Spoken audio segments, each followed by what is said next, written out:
Hi, my name is Boen Liu and I'm from Gig Harbor. I recently learned that home ownership is unaffordable for 88% of Washington families. I wanted to ask what legislation is currently in place to promote affordable housing. Well, one of the first questions we have to ask ourselves is what exactly is affordable housing? So when the Department of Commerce came and did a presentation and talked about how many affordable housing units they were putting on the market, and they were talking about $675 million being used for affordable housing, I asked a simple question: how much of that was being used for home ownership programs? And the answer was $9 million. So out of $675 million, $9 million of it was being spent on single-family home promotions, and the rest of it was on apartments. So when people say affordable housing, the other side of the aisle's approach is to put more accessory dwelling units, these additional mother-in-law apartments being built onto homes, or additional small little cottages being put on lots. Increasing densities by waiving the basically getting rid of single family zoning, allowing in a single family neighborhood a neighbor to have a duplex or a quadplex or whatever in with the single family. So it's basically to bring more people inside that box. And again, as I said before, you need to make the box bigger and have more available land and home ownership. And sometimes that's condominiums.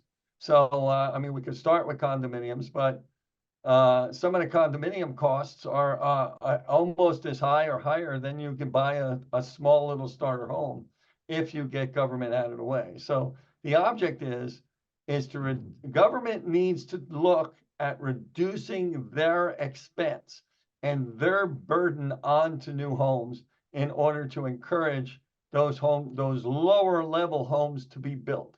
And right now, you know, again, I talked about the cost of land. If you have a building lot that's $250,000, you cannot build a $300,000 house on a lot that costs $250,000. Banks basically want a 4-to-1 ratio. So if you have a $250,000 lot, you need $1 million house. So a 4-to-1, 3-to-1 ratio.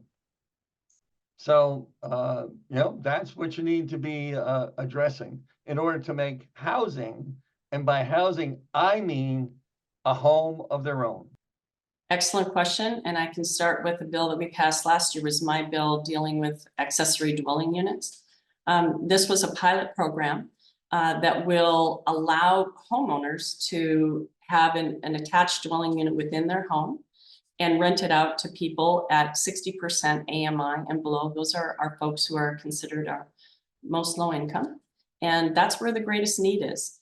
The benefit to the homeowner for doing this is that they get a property tax exemption on the entire ADU. Now, this can be an accessory dwelling unit that is attached to the home, or it can be a detached accessory dwelling unit on the property. But the homeowner would get a property tax exemption, plus they would get rent from the family that they're renting to. In addition to the 60% AMI and below, they also have to agree to cap that family's rent at no more than 30% of their income. That's to make the ADU affordable for that family. So we are, you know, that's one bill that we worked on. Another one that was first in the nation was our covenant homeownership bill. And that is designed to deal with something called redlining, which was exclusionary zoning to keep people who have brown and black skin primarily out of certain neighborhoods. This bill creates a fund that will work with our Housing Finance Commission in our affordable homeownership program that is currently housed there.